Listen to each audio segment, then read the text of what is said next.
අයිබෝන් 6 වසරේ සිට 11 වෙනි ශ්‍රේණිය දක්වා පෙරදිග සංගීතය හදාරන ඔබ වෙනුවෙන් අද ඉදිරිපත් කිරීමට බලාපොරොත්තු වෙන්නේ ටෝන්, සෙමිටෝන් සහ ස්කේල්ස් පිළිබඳව. ටෝන්, සෙමිටෝන් පිළිබඳ අධ්‍යයනය කිරීමේදී ස්වර පුවරුවක් ඇසුරෙන් අධ්‍යයනය කිරීම වඩාත් පහසුදායකයි.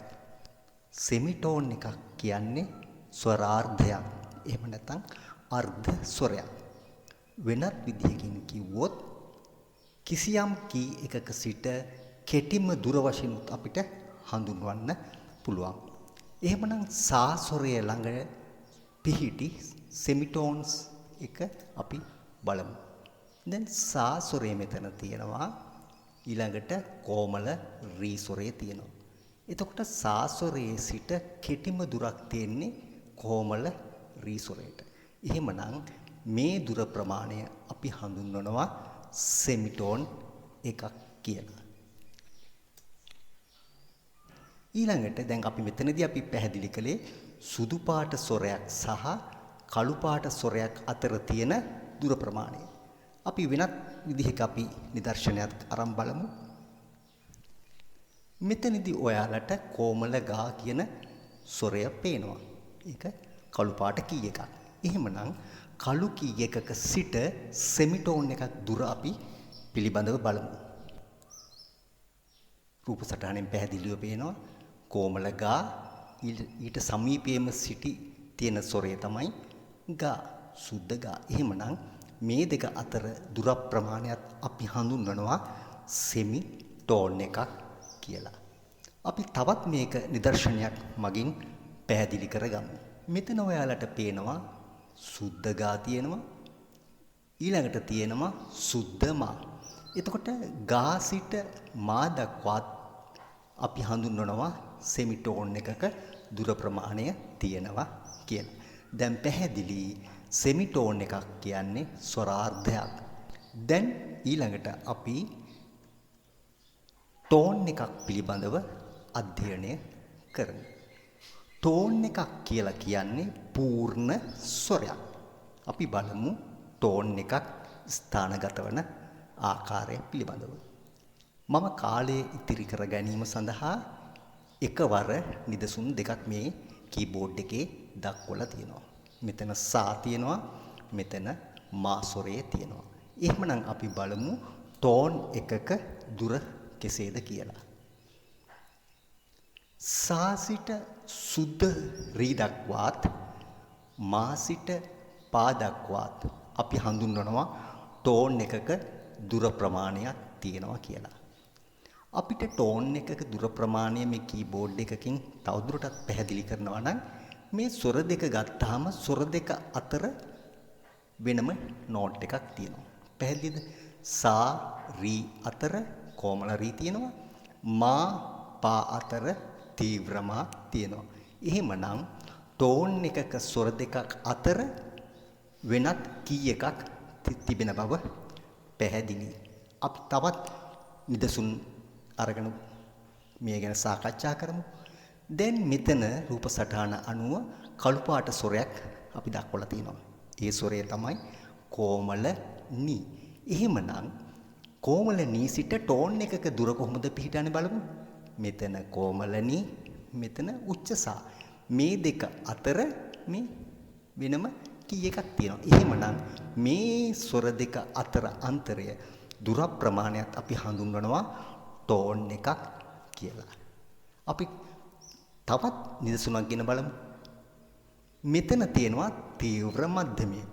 එහෙමනම් තීව්‍රමා ගත්තාම ටෝන් එකක් වෙන්නේ කොහොමද කියලා බලමු. මෙතන තීව්‍රමා තියෙනවා. කී එකක් අත්හැරියා, ඊළඟ කී එක යොදාගත්තා. එතකොට තීව්‍රමා සහ කොමල දෛවතය අතර තියෙන්නේ ටෝන් එකක්. දැන් ඔයගොල්ලොන්ට ටෝන් සහ සෙමිටෝන් කියන්නේ මොකක්ද කියලා පැහැදිලි නිර්වුල් අවබෝධයක් ඇති කියලා මම විශ්වාස කරනවා. මේ ටෝන් සහ සෙමිටෝන් ඇසුරෙන් 6-11 විෂය නිර්දේශයට අනුරූපව ස්කේල්ස් කියලා පාඩමක් තියෙනවා. මේ ස්කේල් එකක් කියලා කියන්නේ සප්තකයක් කියන එක. එතකොට සා ස්වරේ ගත්තාම සා ස්වරේ සිට නී ස්වරේ දක්වා මේ තියෙන්නේ සප්තකයක්. මම මේ අවස්ථාවේදී මතක් කරනවා අෂ්ටකය කියන්නේ මොකක්ද කියලා. අෂ්ටකය කියලා කියන්නේ එක සප්තකයක ස්වරයක සිට ඊට ඉහළ සප්තකයේ තියෙන ස්වරයක් දක්වා වූ ස්වර පරාසය අපි ස්වර අෂ්ටකය කියලා හඳුන්වනවා. සා සිට උච්ච සා දක්වා ස්වර පරාසය එතකොට ස්වර අෂ්ටකයක්. දැන් අපි බලමු ස්කේල්ස් පිළිබඳව. ස්කේල් එකක් නිර්මාණය වීමේදී කිසියම් වූ සිද්ධාන්තයක් තියෙනවා. අද සාකච්ඡා කරන්නේ මේජර් ස්කේල් එකක් කියන එක. එතකොට මේ මේජර් ස්කේල් එකක් බිහි වෙනකොට ස්වර අතර මේ ටෝන් සහ සෙමිටෝන්ස් කිසියම් රටාවකට පිහිටනවා. ඒ රටාව පිළිබඳ අවබෝධයක් ලබා ගත්තොත් අපිට පුළුවන් ස්කේල් එකක් නිර්මාණය කරන්න. සා සහ රී අතර දුර ප්‍රමාණය ටෝන් එකයි. ඊළඟට රී සහ ගා අතර දුර ප්‍රමාණය ටෝන් එකයි. ඊළඟට ගා මා අතර දුර ප්‍රමාණය සෙමිටෝන් එකයි. ඊළඟට මා පා අතර දුර ප්‍රමාණය ටෝන් එකයි. පා ධා අතර දුර ප්‍රමාණය ටෝන් එකයි. ධා නී අතර දුර ප්‍රමාණය ටෝන් එකයි. නී සා අතර දුර ප්‍රමාණය සෙමිටෝන් එකයි. දැන් එතකොට ඔයගොල්ලන්ට පැහැදිලි වෙන්න ඕනේ මේජර් ස්කේල් එකක් නිර්මාණය වීමේදී භාවිතා වෙන સિદ્ધාන්තය තමයි tone tone semitone tone tone tone semitone. වෙනත් ආකාරයකට කිව්වොත් ටෝන් 2යි සෙමිටෝන් 1යි ටෝන් 3යි සෙමිටෝන් 1යි ආදී වශයෙන් පිළිටනවා නම් එතන බිහිවන්නේ මේජර් ස්කේල් එකක්. දැන් මේ රූප සටහනත් ඕගොල්ලන්ට ටෝන් සෙමිටෝන් સિદ્ધාන්තය මත සප්තකය බිහි වෙන. එහෙම නැත්නම් මේජර් සප්තකයක් බිහිවන හැටි පැහැදිලි. ඊළඟට අපි සාකච්ඡා කරමු කොහොමද මේ ස්වර අන්තරයන් අනුව F මේජර් ස්කේල් එක බිහි වෙන්නේ කියලා. F මේජර් කියලා කියන්නේ එතකොට මධ්‍යමය මා ස්වරය ප්‍රමුඛ කරගෙන නිර්මාණය වන සප්තකය. මා පා අතර දුර ටෝන් එකයි. පා ධා අතර දුර ප්‍රමාණය ටෝන් එකයි. ධා කොමලනී අතර දුර ප්‍රමාණය සෙමිටෝන් එකයි. ඊළඟට කොමලනී සා අතර දුර ප්‍රමාණය ටෝන් එකයි. සා රී අතර දුර ප්‍රමාණය ටෝන් එකයි. රී ගා අතර දුර ප්‍රමාණය ටෝන් එකයි. ගා මා අතර දුර ප්‍රමාණය සෙමිටෝන් එකයි. F ස්කේල් එක බිහිවනකොට මා සිට උච්ච මා දක්වා කොමලනී යෙදෙන බව පැහැදිලි. මෙන්න මේ ආකාරයට ඕනෑම ස්වරයක් පදනම් කරගෙන අපිට පුළුවන් මේජර් ස්කේල් එකක් නිර්මාණය කරන්න. ඒ අනුව නිර්මාණය කරගත්තාම මෙන්න මේ ආකාරයට අපිට ස්කේල්ස් කිහිපයක ස්වර ස්ථානගත වන ආකාරය දැනගන්න පුළුවන්. C මේජර් ස්කේල් එක ගත්තාම සා සිට උච්ච සා දක්වා ශුද්ධ ස්වරමයි භාවිතා වෙන්නේ. ඊළඟට F මේජර් ස්කේල් එකේදී මා සිට උච්ච මා දක්වා ස්වර පිහිටීමේදී කොමල නිෂාදය භාවිතා වෙනවා.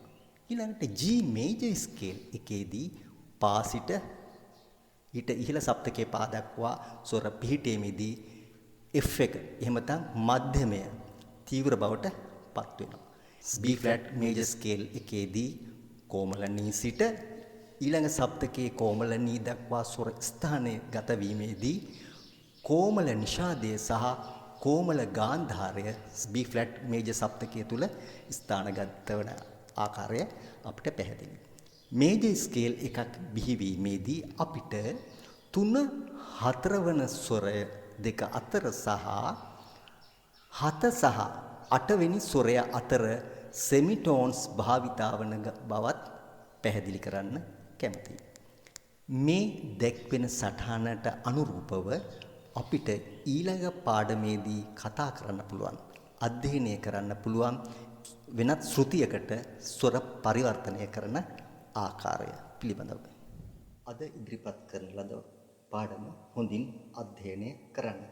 ඔබට මෙම පාඩම් මාලාව ලබා ගැනීමට අවශ්‍ය නම් subscribe කිරීමට කාරුණික වන්න.